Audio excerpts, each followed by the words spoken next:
Kapitola 2. V tých dňoch cisár Augustus vydal nariadenie vykonať súpis ľudu na celom svete. Tento prvý súpis sa konal, keď v Sýrii vládol Kyrenios. A všetci sa šli dať zapísať, každý do svojho mesta. Vybral sa aj Jozef z galilejského mesta Nazareta do Dávidovho mesta, ktoré sa volá Betlehem a je v Judsku, lebo pochádzal z domu a rodu kmeňa Dávidovho, aby sa zapísal so svojou snúbenicou Máriou, ktorá bola v požehnanom stave. Kým sa tam zdržiavali, nadišiel čas jej pôrodu a porodila svojho prvorodeného syna. Zavinula ho do plienok a uložila do jasiel, lebo v útulku pre nich nebolo miesta. Nedaleko boli pastieri na obnôcke, ktorí v noci strážili svoje stádo. Zastal pri nich anjel Pánov a ožiarila ich sláva Pánova. Zmocnil sa ich veľký strach, ale anjel im povedal: Nebojte sa, zvestujem vám veľkú radosť, ktorá bude radosťou pre všetkých ľudí, lebo v Dávidovom meste sa vám dnes narodil Spasiteľ, Kristus Pán. Toto vám bude znamením. Nájdete dieťatko zavinuté do plienok a uložené v jasliach. A hneď za anjelom sa zjavilo množstvo nebeských zástupov, ktoré chválili Boha a volali: Sláva na výsostiach Bohu a na zemi pokoj ľuďom dobrej vôle. Len čo sa anjeli vrátili do neba, pastieri sa rozhodli: Poďme teda do Betlehema a pozrime sa, čo sa tam stalo, čo nám oznámil Pán. Poponáhľali sa a našli Máriu, Jozefa a dieťatko uložené v jasliach. Keď to uvideli, rozprávali, čo im bolo povedané o tomto dieťati. Všetci, čo to počuli, divili sa tomu, čo im rozprávali pastieri. Ale Mária si všetky tieto slová zachovala v srdci a premýšľala o nich. Pastieri sa potom vrátili, oslavovali a velebili Boha za všetko, čo počuli a videli, ako im bolo povedané. Keď uplynulo 8 dní a bolo ho treba obrezať, dali mu meno Ježiš, ktorým ho anjel nazval skôr, ako bol počatý v matkinom lone. Keď uplynuli dni ich očisťovania podľa Mojžišovho zákona, odniesli ho do Jeruzalema, aby ho predstavili Pánovi, lebo Pánov zákon predpisuje, že každý mužský potomok, ktorý otvára život matky, má byť zasvetený Pánovi.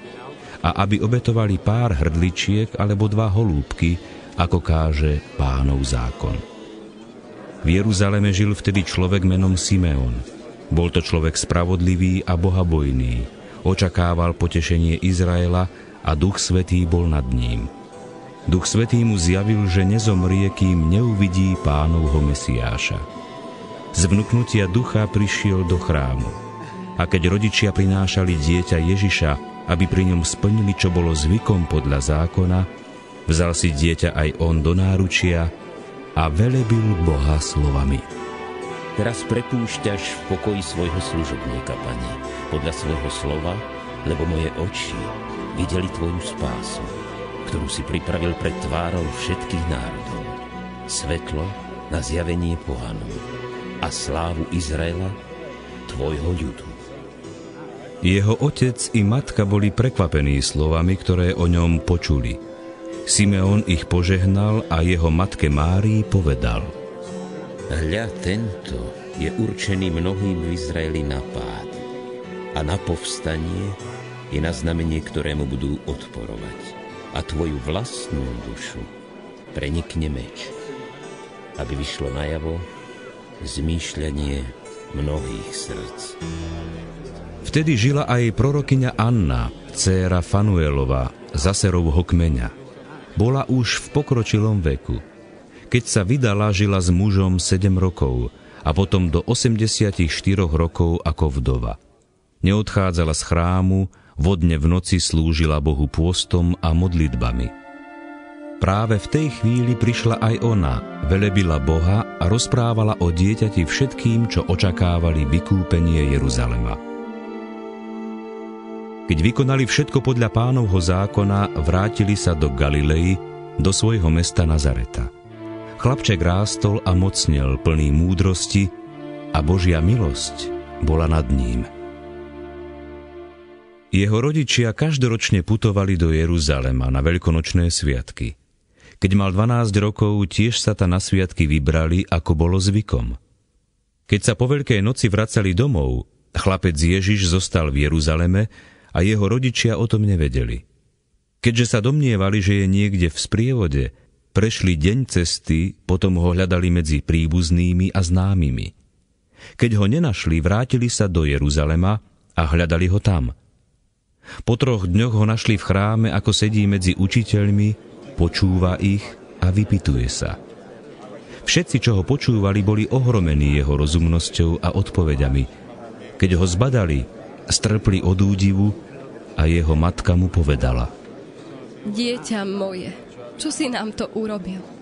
Pozri, tvoj otec a ja sme ťa s úzkosťou hľadali. On im odpovedal: Ako to, že ste ma hľadali? Či ste nevedeli, že sa mám zaoberať tým, čo patrí môjmu otcovi? Ale oni tento výrok nepochopili. Vrátil sa s nimi, prišiel do Nazareta a poslúchal ich. Jeho matka však uchovávala všetky jeho slová vo svojom srdci. A Ježiš napredoval v múdrosti, veku a obľube u Boha i u ľudí. Kapitola 3. V 15. roku vlády cisára Tibéria, keď Pontský Pilát spravoval Judeu, Herodes bol tetrarchom v Galilei, jeho brat Filip tetrarchom na území Itureji a Trachonitidy a Lizaniáš bol tetrarchom v Abiléne, za veľkňaza Annáša a Kajfáša zaznelo na púšti Božie slovo Jánovi, synovi Zachariášovmu. Chodil po celom okolí Jordánu a hlásal krst pokánia na odpustenie hriechov, ako je napísané v knihe proroka Izaiáša. Hlas volajúceho na púšti: Upravte cestu Pánovi, vyrovnajte mu chodníky. Každá jama nech sa vyplní, každý vrch a kopec nech sa zníži, čo je krivé, nech sa vyrovná, čo je hrboľaté, nech sa uhladí. A každý tvor uvidí Božiu spásu. Zástupom, ktoré prichádzali k nemu, aby ich pokrstil, povedal: Hadie plemeno! Kto vám ukázal, ako uniknúť pred prichádzajúcim hnevom? Prinášajte teda ovocie primerané pokániu a nezačínajte medzi sebou hovoriť: Otca máme Abraháma. Lebo hovorím vám, že Boh môže aj z týchto kameňov stvoriť Abrahámovi potomkov. Veď sekera je už priložená na koreň stromov. A tak každý strom, čo neprináša dobré ovocie, vytnú a hodia na oheň. Zástupy sa ho spýtali: Čo teda máme robiť? On im odpovedal: Kto má dvoje šiat, nech sa rozdelí s tým, čo nemá. A kto má dosť jedla, nech urobí podobne. Aj mýtnici prichádzali dať sa pokrstiť a vraveli mu: Učiteľ, čo máme robiť? On im odvetil: Nevymáhajte viac, ako vám patrí. Vojaci sa ho spýtali: A čo máme robiť my? Tým povedal: Nikoho netríznite ani nevydierajte. Uspokojte sa so svojím žoldom. Ľud žil v očakávaní a všetci vo svojom srdci uvažovali o tom, či azda Ján nie je Kristus. Ale Ján všetkým odpovedal: Ja vás krstím vodou. Prichádza však mocnejší ako ja. A tomu nie som hoden ani remienok rozviazať na obuvi. On vás pokrstí Duchom Svätým a ohňom. V ruke má vejačku, aby preosial svoju mladbu a pšenicu zhromaždil do svojej sípky. Plevy však spáli v neuhasiteľnom ohni. Ešte všelijako ináč povzbudzoval ľud a hlásal mu evanjelium. Keď však pokarhal tetrarchu Herodesa pre Herodiadu, manželku jeho brata, a pre všetko zlo, čo popáchal, Herodes dovršil všetko tým, že hodil Jána do väzenia. Keď sa všetok ľud dával krstiť a keď už bol pokrstený aj Ježiš, ktorý sa modlil, otvorilo sa nebo a Duch Svätý zostúpil na neho v podobe holubice. Z neba zaznel hlas: Ty si môj milovaný syn, v tebe mám zaľúbenie. Keď Ježiš začal účinkovať, mal asi 30 rokov. Bol, ako sa nazdávali, synom Jozefa.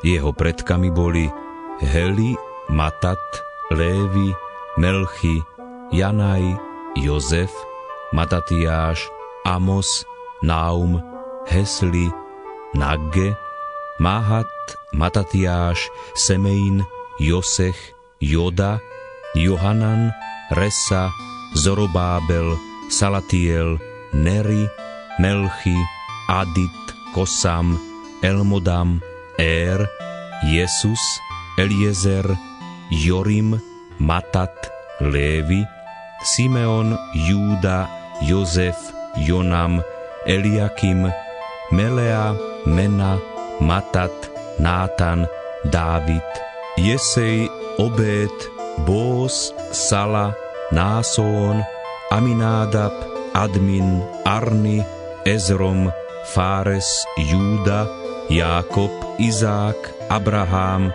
Thara, Náchor, Seruch, Ragau, Falek, Eber, Sala, Kainam, Arfaksat, Sem, Noach, Lámech, Mathusala, Henoch, Jaret, Maleleel, Kainam, Enos, Set, Adam. Ten bol od Boha.